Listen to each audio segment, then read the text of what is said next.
Happy Valentine's Day, everyone.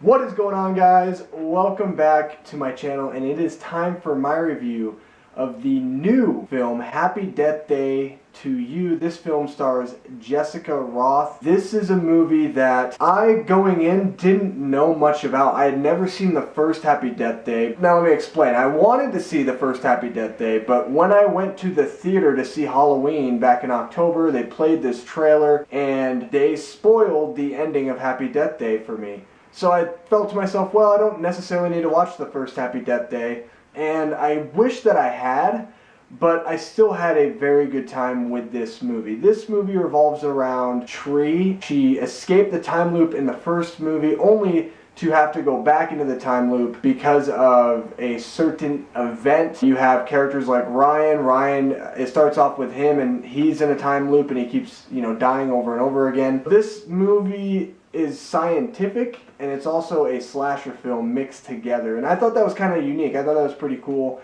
the way that they mix science in with the slasher concept. This film is kind of like Groundhog's Day, pretty much just with a different edge. The one thing I love about this film is Jessica Rothe. Right up front, Jessica Rothe is the best thing about Happy Death Day for me. I thought her performance was great. She really sells the character of Tree, and she makes this movie so much more entertaining. She brings a lot to the table with her take in this film and the way that she plays this character. I felt like a lot of the characters were pretty grounded. Some of them I didn't really care for. One of them in particular is Carter. I just felt like his character was uncharismatic, didn't really bring anything new to the table. I felt like at times there were moments where his character just kind of seemed unempathetic, where there was no growth in him and there wasn't any really special ability that he brought to the role. With me with this film is it's not necessarily about the characters, it's about the entertainment. Other than Jessica Rothe. Jessica Rothe is the lead character. She needs to bring that element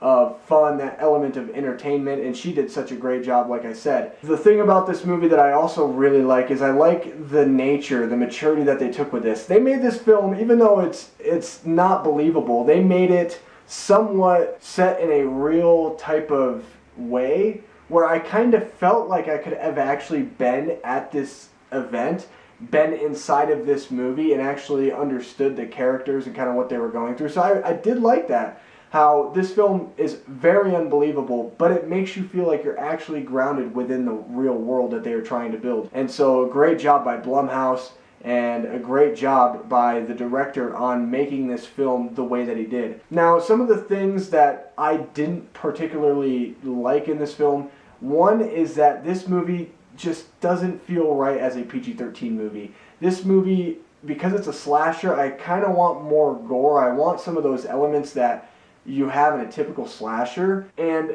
although it fits, I guess, okay, it could do better with an R rating. This is one of those films that I think would do a lot better, and sometimes the kills pulls back, doesn't really show you much, and it kind of makes it more unrealistic. Even though that I could feel like I'm grounded in this world, there was that unbelief because of the fact that they were pulling away. They weren't going necessarily for those shots that would make me truly feel threatened or scared. And again, this movie is kind of marketed as a horror movie, but it's not really a horror movie. It's more of a dark comedy. There are so many elements in this film that are just really funny. Some of the jokes work really well, some of them don't. And so to me, this is more of a dark comedy, kind of like an American Psycho. I get a lot of American Psycho vibes watching this, except for it's a definitely more watered down PG-13 version of American Psycho. And so it could have done better with that R rating. And if you're going to sell it as a horror movie, you got to put some more horror elements in the film for me. Overall though, guys, I had a great time with this movie. I think this is a movie that you should definitely go see, especially if you're a fan of the first one.